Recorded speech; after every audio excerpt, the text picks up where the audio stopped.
Welcome to the Wonder With Me podcast, where I, Dr. Tonia Winchester, invite you to get curious with me about all things mind-body healing, especially how we can unlock the incredible healing power of our unconscious minds, so that we can all get out of stress mode and go back into healing mode. We'll talk about how you can easily create healthy, sustainable self-care habits so that you can calm your mind, sleep deeply, wake rested, and enjoy happy, energized days. Ultimately, so that you can make a bigger difference in your well-being and that of your family and the world around you. These casual chats are for educational purposes only and don't constitute a therapeutic relationship. With all that said, let's get this episode underway. Come wonder with me. Hello, and welcome back to another episode of the Wonder With Me podcast. This is the place where we turn little life moments into big life lessons, and I am your hostess, doctor, and our coach, Tonia Winchester.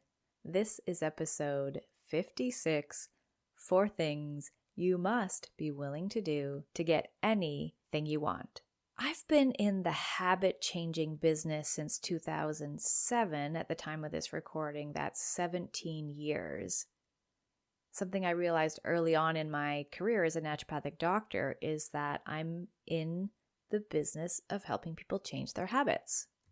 Naturopathic medicine is a lifestyle medicine, and it works when we work it. And when I say work it, when we change our habits that we're doing on a daily basis, our health can improve dramatically. I'm a holist, so I'm not only just interested in our physical health, but also our emotional, our social, our mental health as well. And there's been patterns that I've seen over the years where people bump up against these perceived barriers when they're trying to make changes for themselves. And that's what this episode is about today.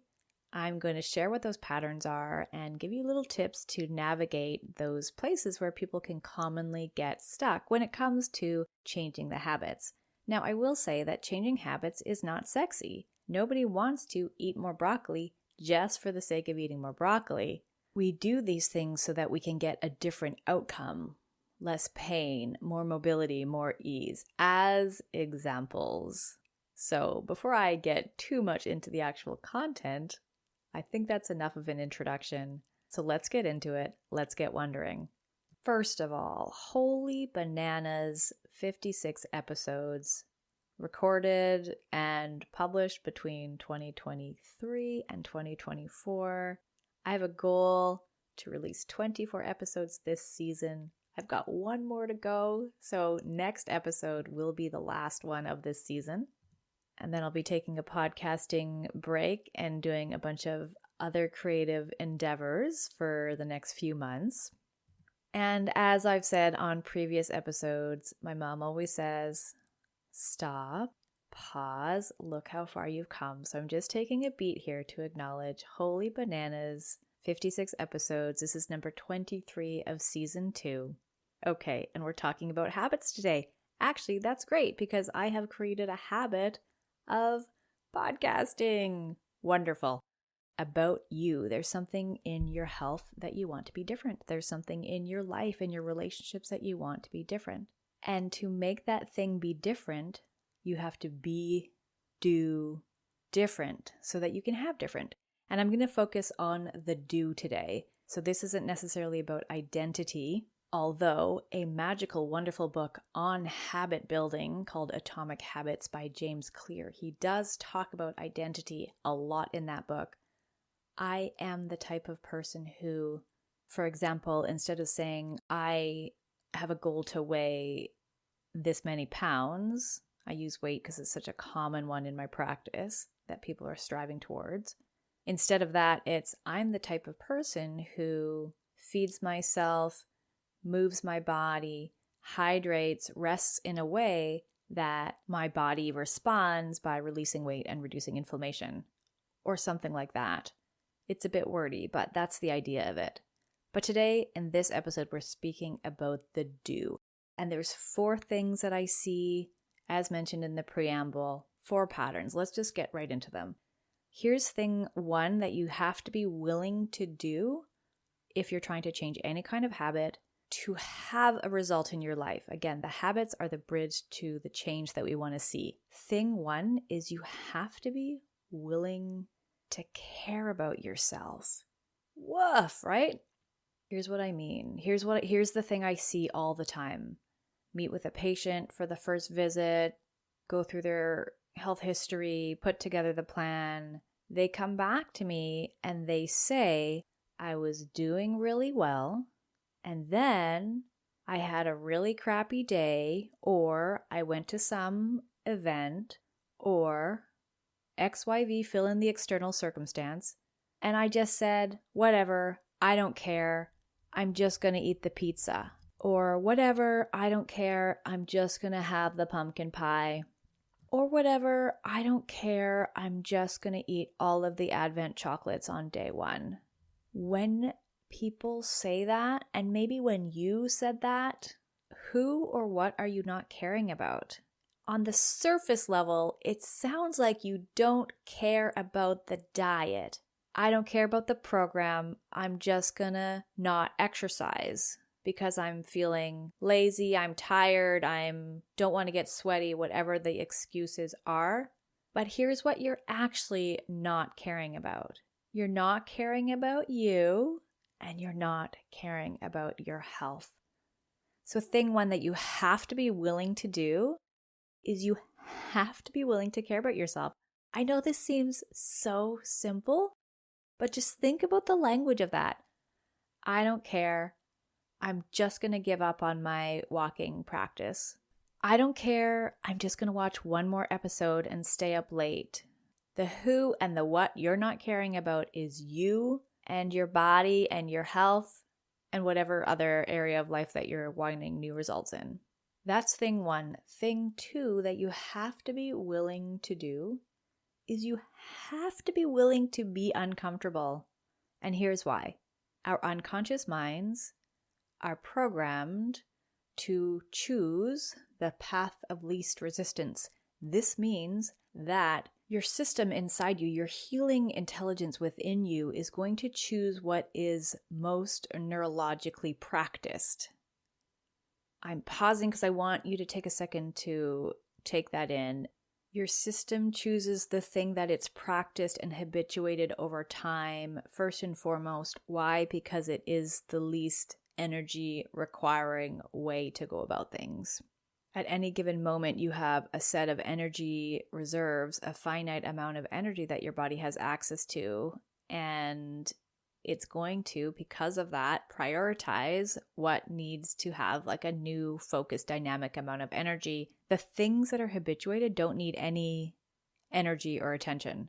And so then what this means as you begin to embark on a new habit to create a result, I want to just keep emphasizing we don't do habits just for the sake of them. They are vehicles that drive us to the things in our health and our life that light us up. We are going to be uncomfortable because it is the uncomfortable thing. Here's an analogy. There's this path, this trail, this about 5-kilometer hiking trail. No, it's a walking trail around a lake where I live. It's very popular. People go there all the time. It's wide. It's probably, 8 to 10 feet wide. It's well worn. It's mostly flat. It's a very easy stroll because thousands and thousands of people have walked on it over and over again, and it is well maintained by the park systems, etc. It does back onto a mountain, and there are tiny little deer trails that go off from this main walking path. If you were to take one of those little deer trails, it would be a very different walking experience. It's mostly uphill, it's very narrow, very pokey, it might be dewy, there might be prickles, there might be creatures. It would be uncomfortable. If you were to walk that path over and over and over again, which is what we're doing when we're building new habits, it would become more comfortable. You'd become adapted to it, and it would also become adapted to the wear. So you have to be willing when you're embarking on something new to be uncomfortable because it is going to be that. Just go in knowing that this might feel like a drag at first. Because then when it's hard, on those days that it's hard, and there's going to be days that it's hard, you can just be like, yeah, this is hard. I expected that. I'm on the right path. It means you're doing a good job. Okay, thing one, you have to be willing to care about yourself. Thing two, you have to be willing to be uncomfortable and frankly be okay with that. Thing three, you have to increase your tolerance for what's good. This is really big, and I might actually, as I said that out loud, record an entire episode just on this one thing. Here's a little story that brought this pattern up to my attention. Meeting with a new patient recently, she's very proactive, the type of person I love working with, who's already doing a pretty good job taking care of themselves, just needs some fine-tuning and some accountability maybe, and some more specific remedies perhaps.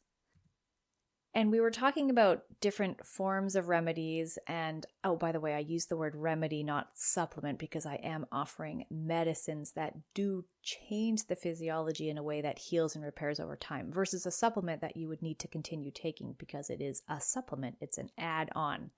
Remedy versus supplement, language matters. Let's get back to this story. We were talking about different types of remedies. And I said, you know what, I think the most effective thing for you for what you have going on would be a tincture. There's some pre-formulated ones, or I can actually make up a custom blend for you. Either way, it's not going to taste great. I think I actually said I can't guarantee that it's going to taste great. In fact, I probably can guarantee that it won't. And she shook her head and she said, that's totally fine. I am 100% okay with things that don't taste good if I know they're good for me.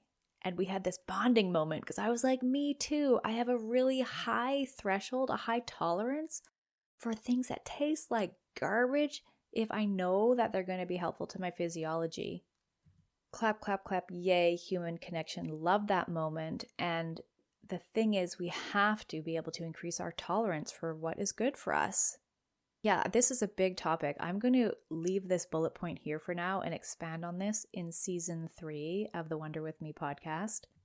So for now, I'll just leave it as that bullet point. You have to be able to increase your tolerance for what's good, increase your capacity for what is kind for you. Thing 1, you have to be willing to care about yourself. Thing 2, you have to be willing to be uncomfortable. Thing 3, you have to be willing to increase your tolerance for what's good. And thing 4 is you have to be willing to set boundaries, because every single human being that you interact with is going to be so concerned and so confused that you're making changes. I shouldn't say every single human, but the ones that are close to you are going to be common culprits. And part of the reason why they get concerned and confused is because suddenly you're no longer behaving in the way that has been habituated in the relationship.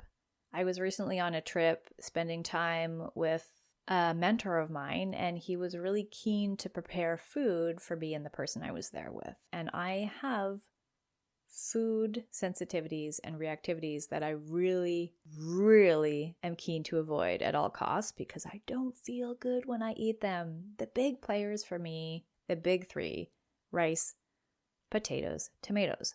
Literally the 3 most common foods that you can find in any culture anywhere in the world. They are problems for me. The big 5, if we were to expand out, chickpeas and oats. But let's just talk about the big 3.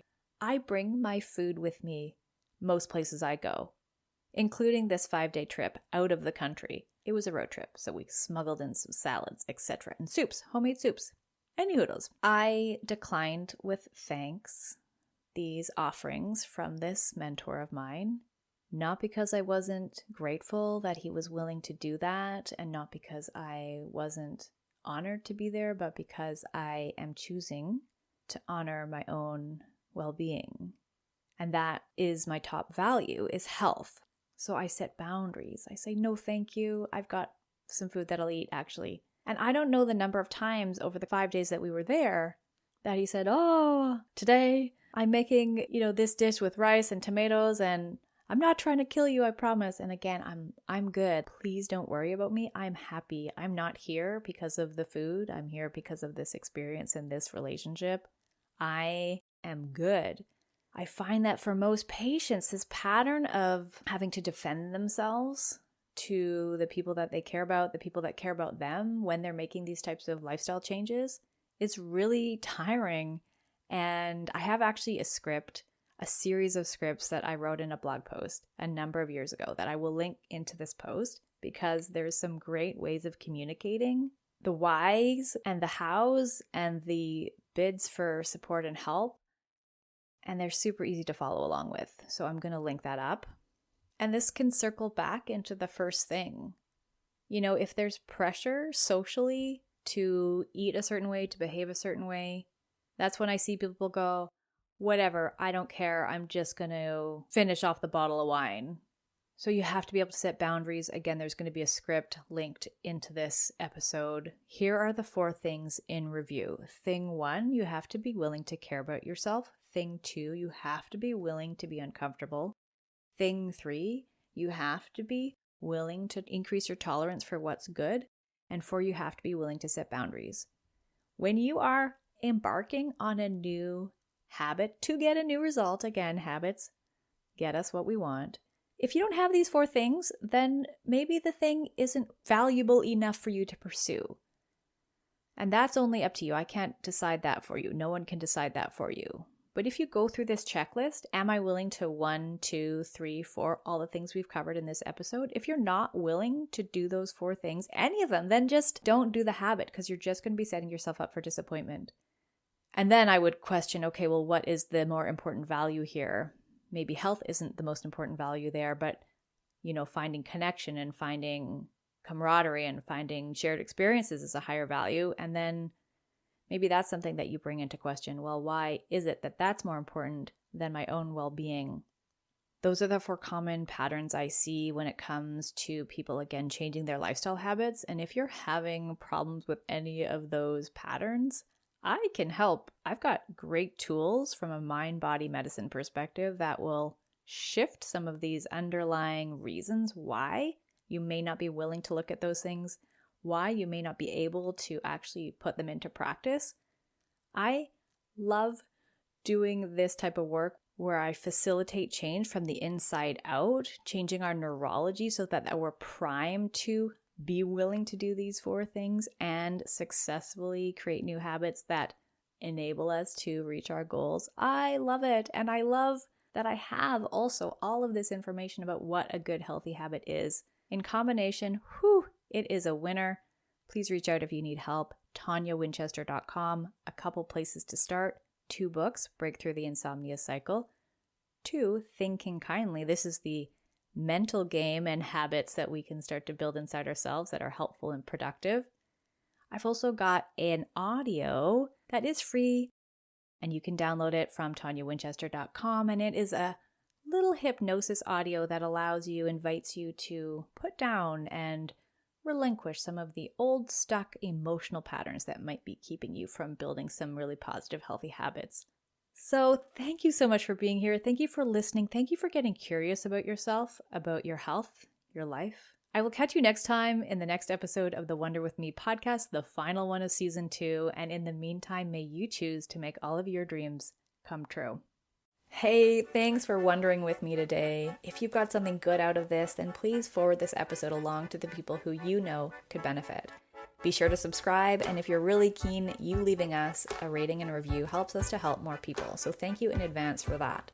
If you're wanting more insights about how you can leverage the power of your unconscious mind to go back into healing mode, head on over to ToniaWinchester.com, where you'll find my book, Break Through the Insomnia Cycle, and other helpful ideas. Thanks again, and we'll connect on the next episode of the Wonder With Me podcast. In the meantime, may you choose to make all of your dreams come true.